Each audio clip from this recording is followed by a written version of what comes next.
Okay, good morning guys. Today I'm gonna make a bacon pea salad. So these are all the ingredients. We need 4 slices of bacon and then 1/4 cup of shredded cheddar cheese, 1 cup red white onions, and then for the dressing, we have 1/4 cup mayonnaise, 1/4 cup sour cream, and then 1/2 tablespoon granulated sugar, and then 1 teaspoon white vinegar, and 1 teaspoon salt and black pepper. Okay, and then the peas. Okay, so now we're gonna all the dressing. I'm going to make this, the mayonnaise. As I said earlier, 1/4 cup of mayonnaise.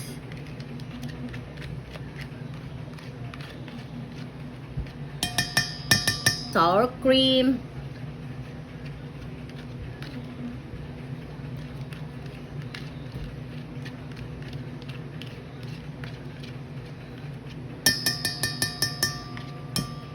And then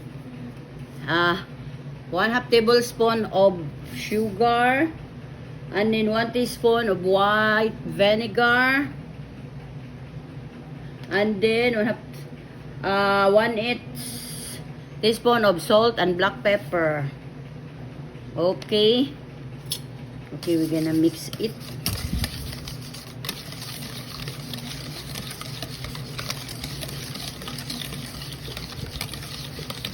And then we're gonna add the onions, white onions, and then the cheese, cheddar cheese, and then the bacon. I just put not so much yet. Okay.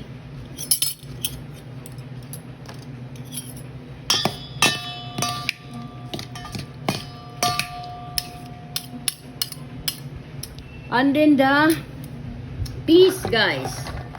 Okay, this is cooked already, guys. 2 cups of peas, guys. Okay.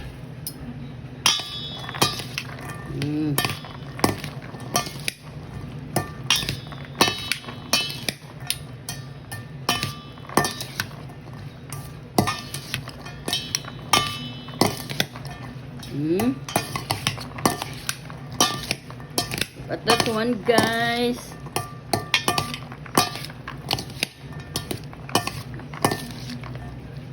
And then we're gonna add the rest of the bacon. Okay.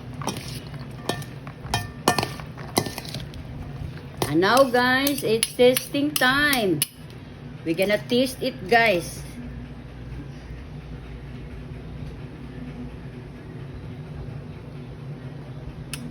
It's yummy. It's yummy. Okay, guys, so that's our bacon pea salad. So that's our bacon pea salad, guys. It's super yummy, guys.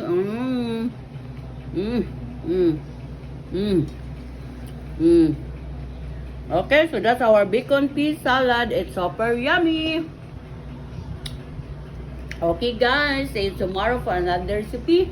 And thank you for watching. So that's our bacon pea salad. Okay, bye-bye.